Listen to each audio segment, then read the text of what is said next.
Ndugu zangu katika Kristo, tumsifu Yesu Kristo. Kristo, Mungu ni mwema kila wakati.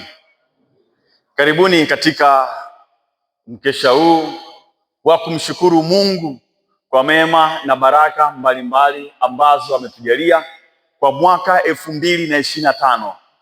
Na tunarudi kwa Mungu kama wale wakoma kumwambia Mungu asante, kumwambia Mungu tunashukuru na kumpa sifa na utukufu kwa yale yote aliyotujalia, lakini tukiomba neema na baraka kwa mwaka 2026. Nilisema tangu mwanzo, hakuna mwanadamu yeyote asiyekuwa na malengo. Wanaenga wanasema kama ujui unakokwenda huwezi kupotea. Naamini kila mmoja anajua anakokwenda, hivyo akipotea anajua amepotea. Ndio maana tunaomba neema na baraka na mkono wa Mungu uwe juu yetu ili tusipotee. Kule tunakoenda ni sehemu ambako kuna malengo yetu, kuna ndoto zetu, kuna kile ambacho tunakitamani. Tunaomba Mungu atuelekeze ili tuweze kufika salama na kila kitu kiweze kutimia. Ndugu zangu katika Kristo, nilipokuwa naandaa tafakari hii ya mkesha huu, niliweka wazo moja kubwa, ni umechaguliwa. Mwambie jirani yako umechaguliwa. Umechaguliwa. Hili ndilo wazo ambalo unaomba tutembee nalo katika tafakari yetu katika kesha hili, lakini pia tutembee nalo katika mwaka huu 2026 unaoanza. Ni umechaguliwa. Nasema hivi kwa sababu gani? Nakumbuka katika historia yangu huwa napenda sana kusema, huwa sikusoma seminari. Hii seminari iwe seminari ndogo wala seminari kuu ambazo ziko chini ya teki. Sikusoma. Nilisoma shule za kawaida kabisa. Nilisoma Oysterbay, baadaye nikaenda Azania, baadaye advance nikaenda Chang'ombe. Baadaye zote ni za serikali hizi, tuko nachaguliwa na serikali, basi unamshukuru Mungu kwa yote. Paulo basi unachagua serikali, unaenda huko huko. Kwa hiyo sikusoma seminari. Hata nilipofika chuo, nisikwenda chuo cha teki. Nilienda pale kusoma Jordan University. Ni chuo kishiriki cha Mtakatifu Agustino. Na pale chuoni kuna watu wengi sana. Na ni ngumu sana watu kujulikana kwamba unasoma kitu gani au unafanya nini.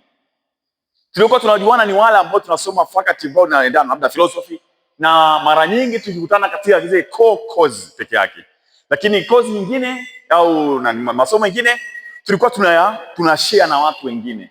Kwa darasa watu 200, 300 ni kitu cha kawaida. Kwa hiyo hamwezi kufahamiana wala kujuana, isipokuwa ni wale wa core course peke yenu.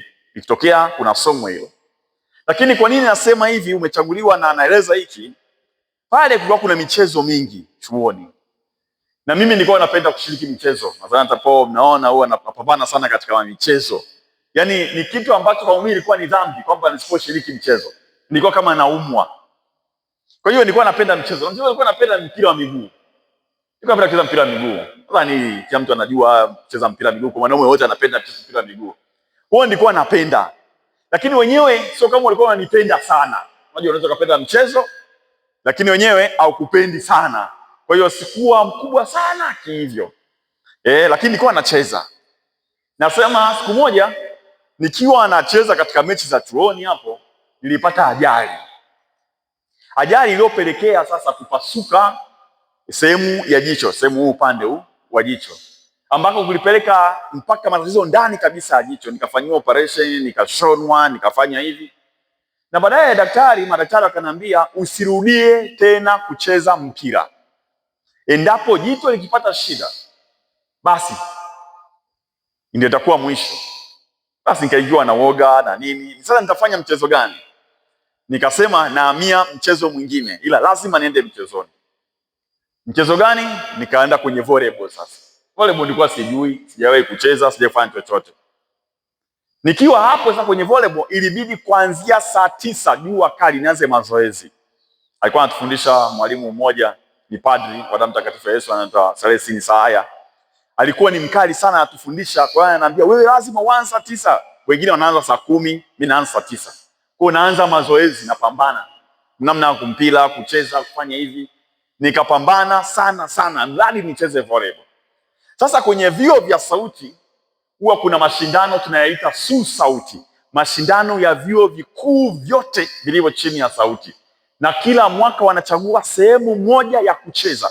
Kwa hiyo wanafunzi wanasafiri toka sehemu na mashabiki wao na watu wao wote, kwa sababu mara nyingi huwa ilikuwa chezo vilikuwa vimefungwa hasa mwezi wa 12. Basi na kipindi hicho nakumbuka huo mwaka wakaja kucheza chuoni kwetu. Kwa hiyo chuo kilikuwa kimejaa watu wengi sana, na basi kuna timu zinachaguliwa za chuo, watu wanachaguliwa kutoka sehemu mbalimbali na nini. Ilipofika kwenye volleyball, mwalimu akaniambia na wewe utacheza. Nikasema aisee, nimechaguliwa na mimi kucheza, si ndio? Lakini si kitu kidogo, kwa sababu watu ni wengi na wote wanakuwa wanakutazama. Nakumbuka nikaona kama asistahili, kwa sababu kuna watu walikuwa ni wataalamu kweli kweli, wanaruka, wanapiga smash, wanaruka, wanafanya hivyo na hivyo. Ile mwalimu akasema mimi nakuamini, kwa hiyo fanya kitu, onyesha. Na nikaingia hapo na mambo yalikuwa ni makubwa. Kuanzia hapo, ndio maana hapo unaona nacheza volleyball. Kuanzia hapo sasa, kila timu ya chuo ilipokuwa kienda, na mimi nilikuwa sikosekani. Watu wanajua okay, mtu fulani. Ilikuwa napenda sana. Lakini kwa nini nakumbuka kitu hiki? Ni kwa sababu nilichaguliwa, lakini mwenyewe nilikuwa najiona kwamba sikustahili. Ndugu zangu, nasema hiki kwa sababu gani? Nimesema wazo kuu ni umechaguliwa. Mbele ya Mungu kila mmoja akijiangalia kwa namna yote ile. Wote tulioko hapa, hakuna aliyestahili kuvuka mwaka 2025 kuingia mwaka 2026. Hatukustahili chochote. Hatukustahili sana kabisa. Hatukuwa na vigezo au sifa za kuvuka mwaka huu, ila tumechaguliwa tu. Mungu ni kana kwamba amesema okay, sawa. Hatukuwa watakatifu sana, hatukuwa wasafi sana, hatukuwa tunaofuata utaratibu wowote sana, hatukuwa tunahudhuria misa sana, hatukuwa tunasali sana, lakini tumefanya nini? Tumechaguliwa. Naomba niseme, kwa sababu ukisoma waraka Mtume Paulo kwa Warumi ile sura ya 5 aya ya 9 inasema hivi: tumefanywa kuwa waadilifu kwa damu ya Kristo. Ni kwa mastahili yake Kristo, na sisi tumestahilishwa. Kwa hiyo hatuna cha kusema mbele ya Mungu isipokuwa kumwambia Mungu asante. Asante. Sisi tumechaguliwa. Ndugu zangu, sasa hapa naomba tuangalie mada kidogo 2, 3, 4 ambazo zitatuongoza, na naomba tutembee nazo katika maisha yetu. Mwambie jirani yako, yeye amekuchagua wewe. Yeye amekuchagua wewe. Yesu anasema katika Injili ya Yohane, naomba tuelewe, si ninyi, wakati anawaelezea wale mitume kabla ya kuondoka kwake, si ninyi mlionichagua mimi, bali ni mimi niliowachagua ninyi, nami nikawaweka mwende mkazae matunda, na matunda yenu yapate kukaa, ili mkiomba lolote mkiomba lolote kwa Baba kwa jina langu awapeni. Haya na waamuru ninyi mpate kupendana. Injili ya Yohane ile sura ya 15 aya ya 16 mpaka ya 17. Ni yeye Mungu ametuchagua sisi. Huu ni upendeleo wa ajabu sana. Kama nilivyosema, angalia historia yako, angalia maisha yako, utashuhudia hili. Ukiwa mkweli kabisa, kwa tafakari ya ndani kabisa, utashuhudia hili. Hatukustahili, bali Mungu ametuchagua sisi. Mungu amekuchagua wewe. Historia yako, udhaifu wako havikumzuia Mungu kukuchagua, havikumzuia Mungu kutuchagua. Hapana, vyote havikumzuia. Ndugu zangu, ni ukweli ulio dhahiri kutoka ndani. Tumekosa mara nyingi, tumeanguka mara nyingi, tumevunja amri za Mungu mara nyingi, tumevunja amri za kanisa mara nyingi, tumevunja amri za jamii, hata za serikali, hata za nchi mara nyingi, lakini bado Mungu ametuchagua. Ni kana kwamba amesema okay, sawa tu, yaani sawa tu, sawa. Siangalie historia yako, sawa tu. Siangalie urefu wako, si urefu wako, si chochote, sawa tu. Siangalie akili yako, sawa. Siangalie uimara wako katika imani, katika kufuata taratibu za seminari, sawa tu. Siangalie maagano yako mbalimbali unaojiwekea lakini uyafuati, sawa. Wewe twende 2026. Ni yeye amekuchagua, msisahau hilo nalosema. Iko hivi, mnajua kwa nini Mungu amechagua? Ni kwa sababu Mungu haangalii kama mwanadamu anavyoangalia. Mwanadamu anaangalia sasa, mwanadamu anakumbuka jana, ila Mungu anaangalia jana, anaona leo na anatazama kesho, anasema twende. Licha ya yote ayo ni nini? Twende mbele, kwa sababu anajua kile ambacho ameweka mbele yako, anajua kile ambacho utakuwa. Ulimwengu yawezekana usijue, ukaangalia madhaifu tu, ukaangalia makosa tu, ukaangalia kuanguka tu, ukaangalia kwamba ustahili tu, ila Mungu aangalii leo yako, bali anaangalia kesho yako zaidi na kusema twende. Ukisoma kitabu cha Yeremia ile sura ya 1 aya 5, anasema hivi: kabla sijakuumba katika tumbo nalikujua, na kabla hujatoka tumboni nalikutakasa, nimekuweka kuwa nabii wa mataifa. Mungu anatujua sana. Nataka nikwambie hivi leo na uelewe, amini usiamini, kabla hujazaliwa si tu Mungu alikujua, bali aliweka kazi fulani ndani mwako ambayo hauwezi kuondoka katika ulimwengu huu mpaka ikamilike. Aliweka mwito fulani ndani mwako, aliweka ukubwa fulani ndani mwako, aliweka mafanikio, aliweka ushindi, aliweka mamlaka kukanyaga nge na nyoka, ambayo hayo mamlaka lazima yaonekane katika ulimwengu huu ambao unaishi. Ndugu zangu katika Kristo, hatuna budi kumshukuru Mungu na kuomba sana ili kile ambacho Mungu ameweka ndani mwetu kweli kiweze kutimia. Watu wengine naomba niwaambie, hawawezi kukiondoa. Hakuna mwenye uwezo wa kukiondoa, hakuna mwenye uwezo wa kusema hapana kwa kile Mungu alichofanya uingie mwaka 2026. Mwambie Mungu asante. Mwambie jirani yako, ni yeye amekuchagua wewe. Ndugu zangu, ya pili ambalo naomba tutembee nalo tutafakari, mwambie jirani yako, Mungu ni wa ajabu sana. Mungu ni wa ajabu sana. Nimesema hivi baada ya kupitia kusema yeye amekuchagua, ni wa ajabu. Ni kitu cha ajabu sana ukiangalia historia hasa ya watu mashuhuri na jinsi Mungu anavyowachagua. Kama nilivyosema, alituchagua sisi. Unaweza ukasema Mungu ni wa ajabu sana. Ukiangalia wanasema Mungu ni wa ajabu. Kweli ni wa ajabu sana. Wanasema hivi kweli amechagua huyu. Mungu ni wa ajabu nini? Ili muweze kuelewa, naomba niwape mfano hii. Alimchagua mchunga kondoo kuwa mfalme wa taifa lake teule la Israeli. Mchunga kondoo kabisa. Daudi hakutoka katika familia ya kifalme, hakuwa na umbo la kifalme, na hata baba yake mzee Yese aliweza kushuhudia hilo kwamba huyu sio.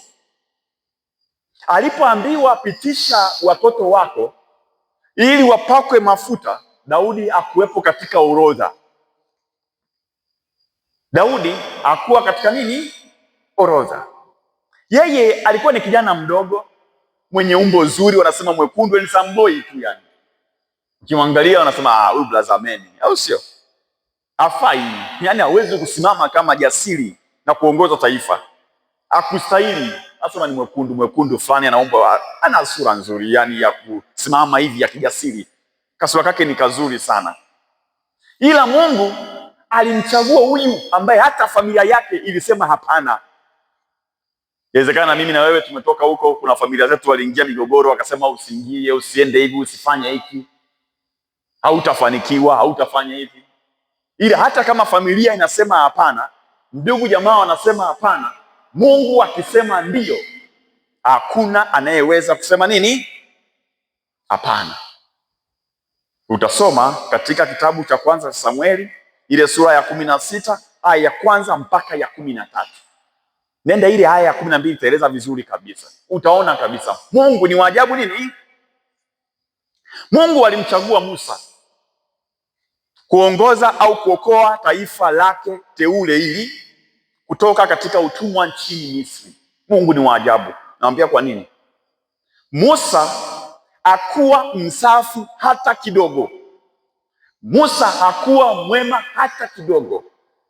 Musa alikuwa na kashfa. Musa alikuwa ni muuaji. Anaelewa? Kasome kuzaliwa kwake katika kitabu cha Kutoka ile sura ya 2 inaeleza kuzaliwa kwake kulivyokuwa. Lakini ile sura ya pili aya ya 11 inaanza kueleza sasa baada ya kukua. Roho yake sasa inaanza. Anaenda anakuta Misri anapigana na Mwebrania, kwa sababu yeye ni Mwebrania, anamuua yule Misri. Kesho yake anarudi tena anakuta sasa ndugu zake wenyewe wanapigana. Anasema vipi? Mbona mnapigana? Wanamwambia tunajua habari zako. Unataka utuue tena kama ulivyofanya kule. Musa anakumbuka, anajua kwamba taifa zima limejua yeye ni nani? Muuaji. Mpaka Farao anataka kumuua kwa sababu ni nani? Ni muuaji. Anakimbia mafichoni, muuaji asiyefaa katika jamii ya kwake na jamii ya taifa hili la Wamisri. Anakimbia, anakaa miaka 40 kifichoni, akifanya kazi ya chini kabisa ya kuchunga kondoo wa mkwe wake Yethro. Ni muuaji. Kitabu cha Kutoka sura ya 2 aya 11 na kuendelea. Muuaji Musa. Huyu muuaji ndio Mungu anasema nenda, anamchagua. Huyu Musa, sifa nyingine nasema hapana, alikuwa hawezi kuongea vizuri, hana uwezo wa kuzungumza, hana uwezo wa kusimama na kusema hivi. Alikuwa na kigugumizi, hana uwezo, ila Mungu alimchagua. Kasome kitabu cha Kutoka ile sura ya 3 aya ya kwanza mpaka ile sura ya 4 aya 18. Utagundua Mungu alimchagua. Jiulize swali, kwa nini Mungu akumchagua mtu mwenye historia nzuri, msafi, mwenye uwezo wa kuzungumza, mpaka akapanga na kumchagua Musa? Ndio maana nasema Mungu ni waajabu nini? Mungu ni waajabu. Tazidi kuwaeleza, nataka mkae nayo haya ndugu zangu katika Kristo. Yesu alikuwa anasafiri kama kaida yake kuelekea Galilaya. Injili ya Yohana ile sura ya 4. Aliwaambia mitume wake wapite Samaria. Pale alikutana na mwanamke, wengi mnafahamu histori, ambaye alimwomba maji yule Msamaria.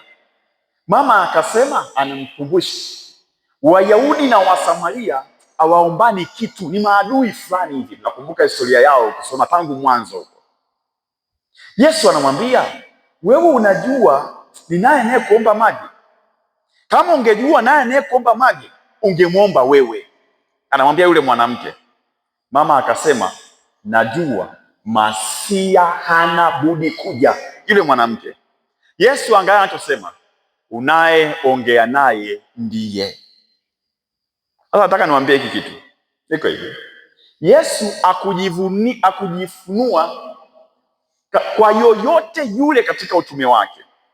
Na mara zote alipokuwa akiongea habari za Masia, alikuwa anaongea kwa mifano fulani. Na hata mitume wake walipomtambua alisema, subirini, msimwambie mtu kitu hiki. Lakini kwa nini anakuja kujifunua na kusema kwamba ndiye yeye kwa huyu mwanamke asiyestahili, huyu Msamaria? Mungu ni wa ajabu nini? Mwelewe hivi. Akujifunua kwa wafalme, wakuu, Mafarisayo, bwana sheria, waandishi, watu wakubwa katika sinagogi, ila kwa huyu Msamaria asiyestahili, yeye alimchagua kwamba anajifunua kwa huyu mama mwenye historia isiyofaa, mama asiyeamini kabisa kama wanavyoamini wengine, lakini Mungu alimchagua nani? Yeye. Mungu ni wa ajabu nini? Sana. Nasema hivi ili tuweze kuelewa tena. Nataka kusema baadaye, sema tutafakari sana. Mungu achagui, narudia, vile mwanadamu anavyochagua. Wito wake, upendo wake havizuiwi na historia yoyote ya maisha ya yoyote yule. Naomba tuelewe hilo kabisa kabisa na tuliweke akilini mwetu. Mungu achagui kama mwanadamu. Anastahilisha kile ambacho mwanadamu anaweza akasema hiki hakistahili, ila Mungu anasema ni wewe, ni wewe nataka uwe padri, ni wewe nataka uwe hivi, ni wewe nataka uwe kiongozi, ni wewe.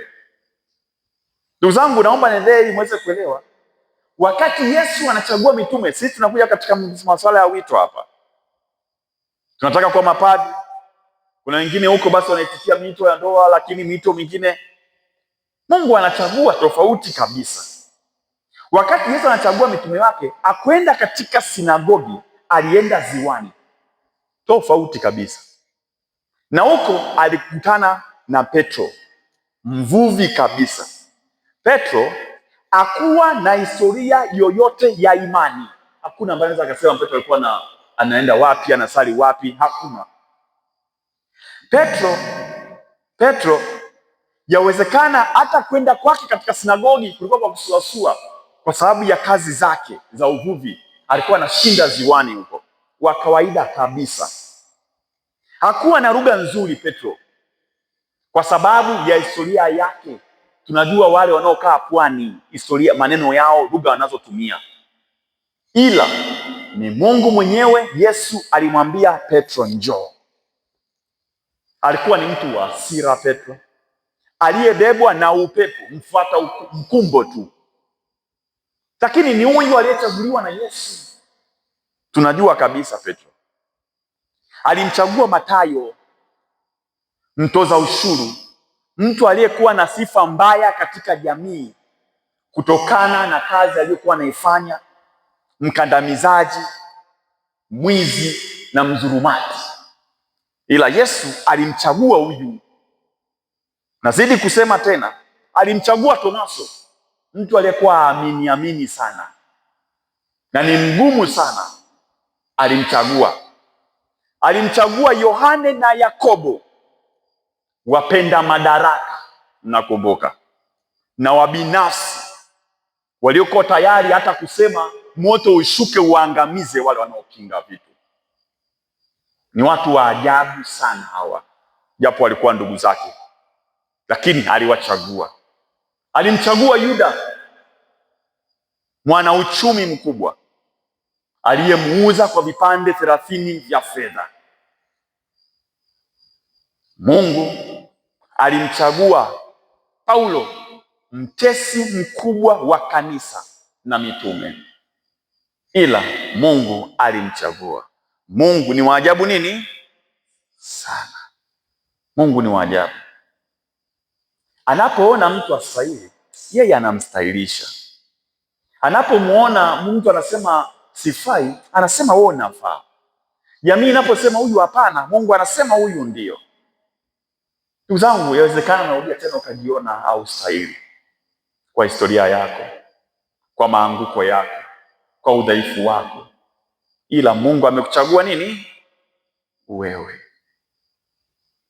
Hebu fikiri kidogo.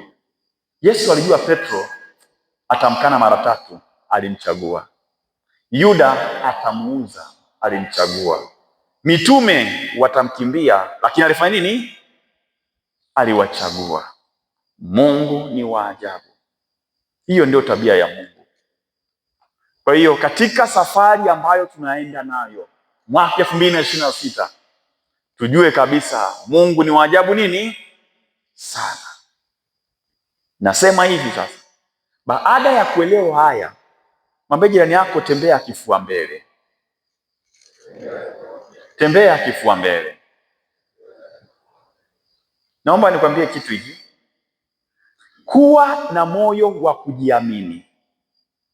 Usije ukaingia mwaka 2026 ukiwa umebeba historia yako ya nyuma, ukiwa umebeba madhaifu yako ya nyuma, ukiwa umebeba matatizo ya nyumbani, chochote kile ambacho unaona kilikurudisha nyuma mwaka 2025.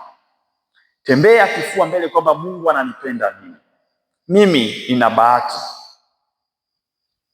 Usije ukaingia ukasema mimi ni mkosefu, mimi sina kipaji, ni maskini, sina chochote kile. Amini Mungu anayekuchagua na anajua sababu ya kuchagua. Sikia vizuri, umechaguliwa na huyu aliye juu. Naomba uelewe hiki kitu, mwenye mamlaka juu ya kila kitu. Acha watu waseme, wacha watu watazame tofauti, wacha maisha ya kutishe, acha watu waseme ndivyo sivyo juu yako. Yaingize sikio moja, yatokee sikio lingine.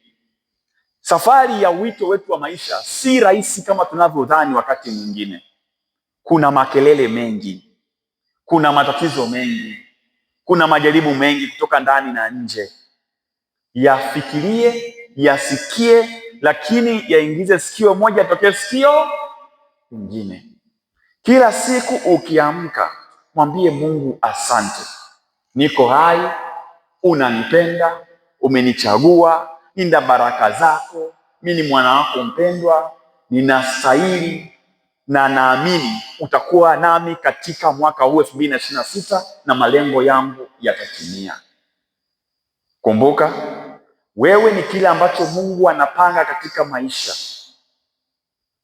Historia yako yote, naomba niwaombe, weka pembeni, weka nyuma, tembea kifua nini? Mbele. Yote yaliyotokea, kama ni matatizo ya familia, matatizo yako binafsi, yachukulie kama ni vidaraja kufika pale ambako Mungu anataka. Si kama laana, si kama mikosi, hapana, bali ni kama Mungu alitumia kufika pale anakotaka. Hayo yote yalikuwa ni matayarisho.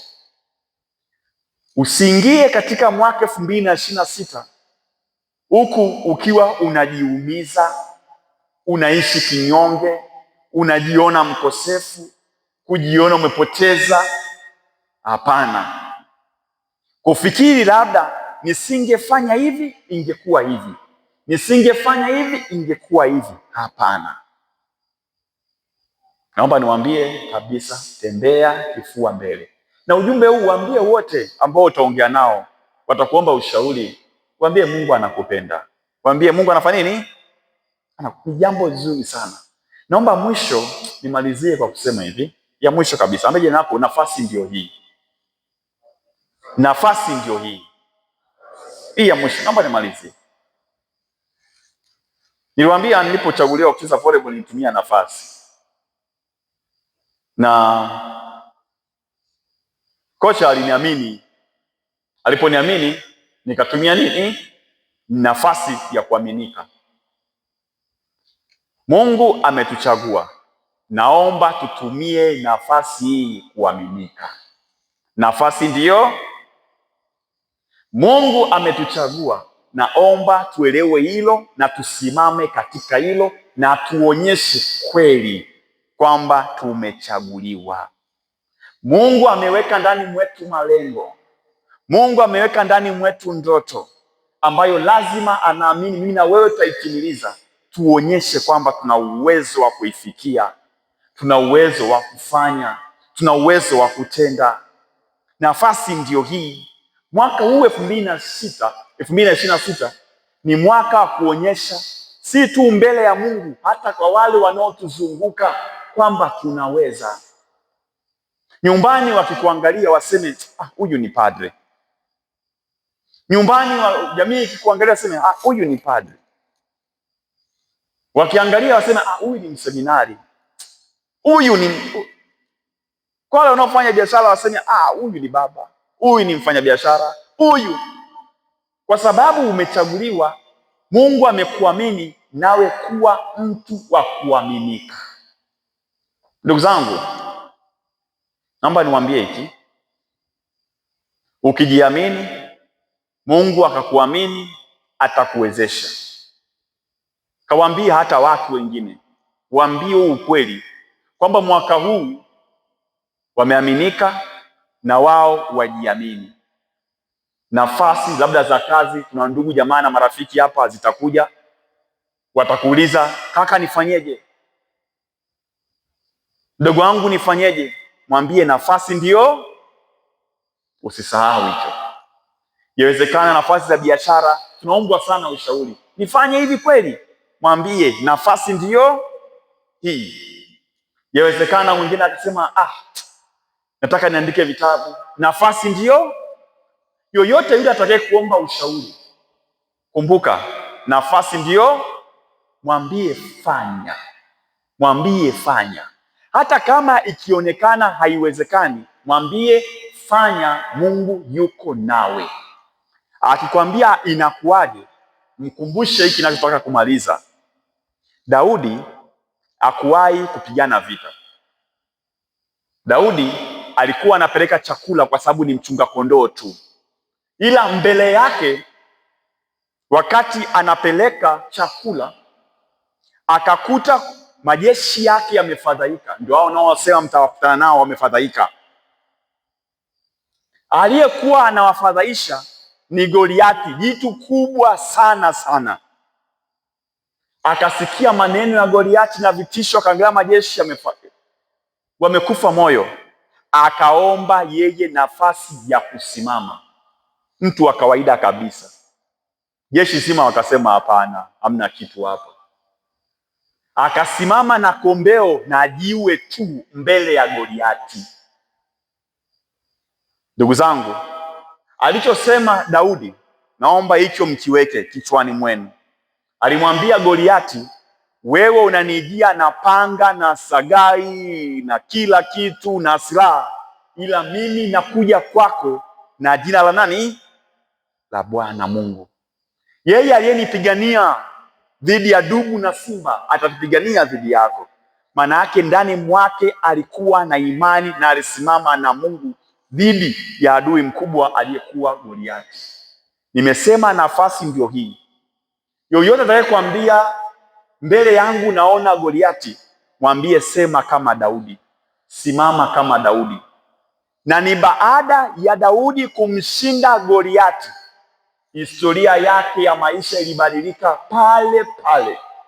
Hautasoma sehemu yoyote tena kwamba Daudi alirudi kuchunga kondoo zake. Hakuna. Ni baada ya kumshinda Goliati, milango yake ya maisha ikafunguka, ufalme akauona uko mbele yake. Akaanza kuitwa si mchunga kondoo tena, bali ni mfalme wa Israeli. Akashangiliwa na watu wote na akafanywa kuwa mfalme. Goliati yoyote yule tutakayokutana naye mwaka 2026, yeye ni mlango wa sisi kuelekea kule ambako Mungu anataka. Yeye ni daraja la kutuvusha kuelekea pale ambako Mungu anataka. Goliati ambaye tutakutana naye, yeye atatumika kutubadilisha sisi majina, ili siku zote Mungu huyu atukuzwe, nasi tupate utakatifu sasa na hata milele. Amina. Tumsifu Yesu Kristo. umeme